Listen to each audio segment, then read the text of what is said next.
para ibu dan bapak, teman-teman muda, anak-anak yang terkasih, para frater, suster, bruder, opa, oma, yang putri, yang kakung, semua disapa ya. Terima kasih sudah sering mengikuti permenungan kita. Hari ini tanggal 6 Maret, hari ini hari Sabtu sesudah Jumat pertama, itu adalah hari Sabtu Imam. Maka hari ini kita mau secara khusus boleh Bapak dan Ibu, saudara sekalian, para suster, frater, bruder, siapa saja, kita boleh mendoakan para imam, juga termasuk saya, boleh didoakan agar dalam setiap karya dan pelayanan, terlebih para imam di tempat-tempat yang sulit, juga para imam yang ada dalam proses pemulihan atau bahkan dalam masa-masa sulit hidup mereka, boleh senantiasa diberi kekuatan oleh Allah sendiri. Nah, hari ini boleh melihat diri kita masing-masing. Pertama-tama bagaimana dengan puasa, pantang, dan amal kasih kita. Saya yakin masih semangat ya. Kita mohon agar kiranya semangat yang ada membantu kita untuk tetap bertekun. Hari ini Mazmur 145 antifon pembuka dikatakan dengan sangat jelas, Tuhan itu pengasih dan penyayang, sabar dan lembut hati. Tuhan pemurah bagi semua orang, penuh kasih sayang akan ciptaannya. Mazmur ini saja sudah mengantar kita untuk boleh mengenal Allah yang adalah penyayang, Allah adalah penuh kasih, dan Allah yang sabar dan lembut hati.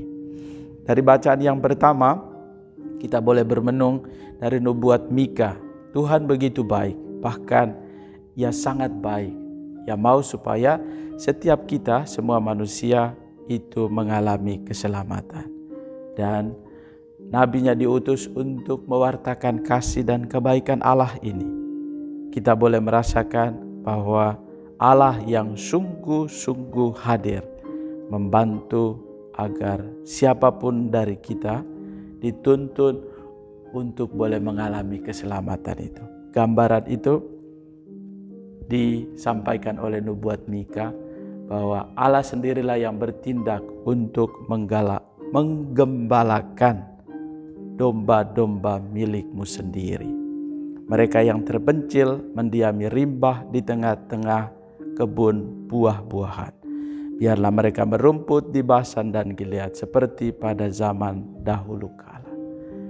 Gambaran ini menjadi gambaran bagaimana Allah sendiri bertindak untuk mengembalakan atau membimbing umatnya agar mendapatkan keselamatan. Dan dalam bacaan Injil hari ini, Injil Lukas sangat menarik ya, membantu kita untuk boleh bertekun.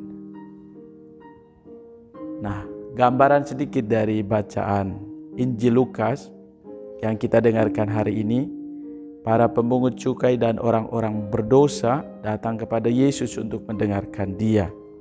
Dan ahli-ahli Taurat dan orang-orang Farisi bersungut-sungut.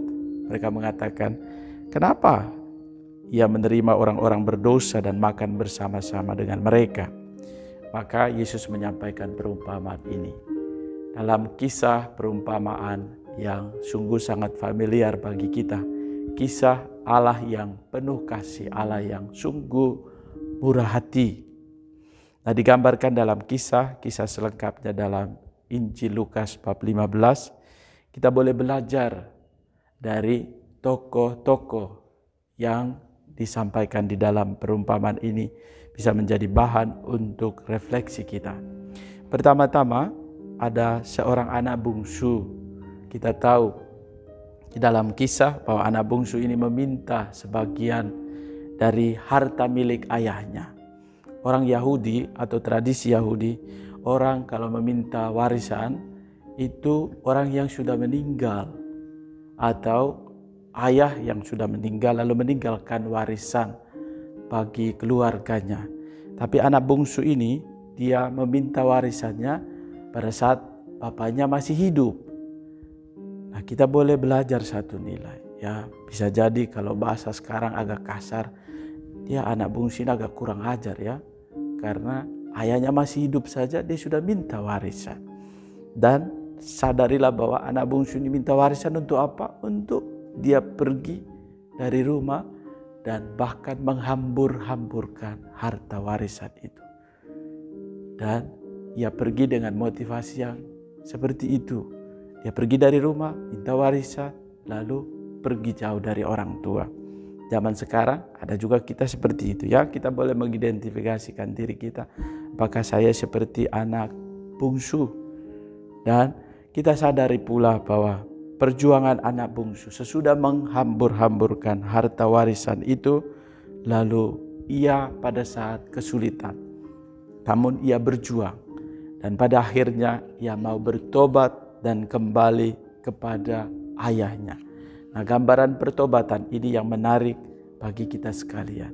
Bahwa ia telah pergi dan menghabiskan harta warisan, tetapi pada akhirnya ia sadari kelemahan dirinya dan berbalik kepada bapaknya. Dan inspirasi yang kedua boleh kita lihat ke dalam diri kita. Gambaran anak sulung, kita boleh belajar bahwa reaksi pertama ketika ayahnya menerima anak bungsu, ia marah.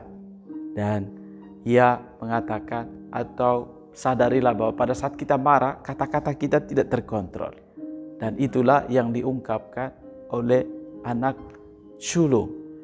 Ia mengatakan dengan sangat jelas ya, bahwa dia sudah mengabdi bapaknya bertahun-tahun. Tetapi bapaknya tidak pernah juga memberikan atau bahkan menyembelih anak kambing untuk dia berpesta pora. Tetapi reaksi ayahnya, gambaran ayah yang penuh kasih, bapa yang penuh kasih, ia menyampaikan, apa yang kupunyai adalah juga kepunyaanmu. Dan gambaran bagi kita seperti anak sulung ini, terkadang kita susah ya melihat orang lain kembali bertobat. Apakah saya pun sama, senang melihat orang lain bahagia atau saya susah melihat orang lain bahagia? Nah, itu bisa menjadi bahan permenungan kita. Dan yang poin yang terakhir yang sungguh boleh kita yakini adalah Allah yang penuh kasih. Bapak, Ibu, Saudara sekalian, teman-teman muda serta anak-anak yang terkasih, sadarilah bahwa Allah yang kita imani adalah Allah yang penyayang, murah hati, dan sungguh mengasihi setiap kita.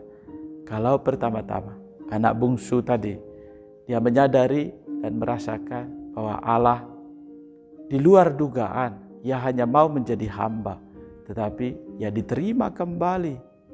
Dan sungguh itu adalah sesuatu yang luar biasa, di luar dugaan. Dan bahkan kita sendiri pun bisa merasakan itu. Pertama-tama adalah pertobatan, menyadari akan bahwa saya mau bertobat dan kembali kepada Allah. Dan poin yang kedua, kita boleh juga belajar melihat diri kita dari si sulung. Apa reaksiku ketika melihat orang lain juga mengalami sukacita karena dikasih oleh Allah?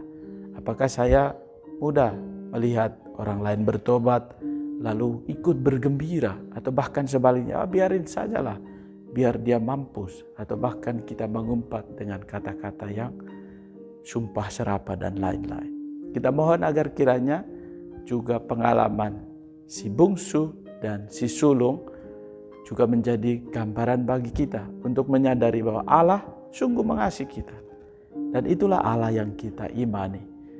Mau kayak apapun dirimu, kalau bertobat dan kembali kepada Tuhan, ia dengan tangan terbuka menerima kita apa adanya. Mari kita mohon agar gambaran Allah yang sungguh-sungguh yang kita imani, Allah yang penuh kasih, Allah yang adalah kasih, membantu kita untuk bertekun dan semakin mengimani Dia. Kita mohon agar hati kita dan iman kita semakin dikuatkan. Allah Bapa yang penuh kasih, kami bersyukur atas firman-Mu hari ini. Bantulah kami untuk semakin bertekun dan boleh merasakan cinta-Mu dari hari ke hari. Biarlah kami juga bergembira karena orang lain bergembira. Biarlah kami pun menjadi saluran berkat, menuntun siapa saja untuk mengenal Engkau. Dan kami juga berdoa untuk sesama saudara kami yang merayakan hari ulang tahun, juga kelahiran ataupun perkawinan. Semoga Engkau mendampingi dan menyertai mereka. Juga dampingilah saudara-saudara kami yang sakit, yang saat ini karena virus corona. Hadirlah, berkati, dan tuntunlah mereka. Dan pulihkanlah sesuai dengan kehendak-Mu sendiri. Juga kami berdoa untuk keluarga-keluarga yang ada dalam situasi sulit saat ini. Semoga Engkau sendiri pula mendampingi, menyertai mereka. Ini semua kami mohon demi Kristus Tuhan dan pengantara kami. Tuhan menganugerahkan berkat bagimu, keluarga, dan seluruh aktivitas hari ini, Bapa dan Putra dan Roh Kudus.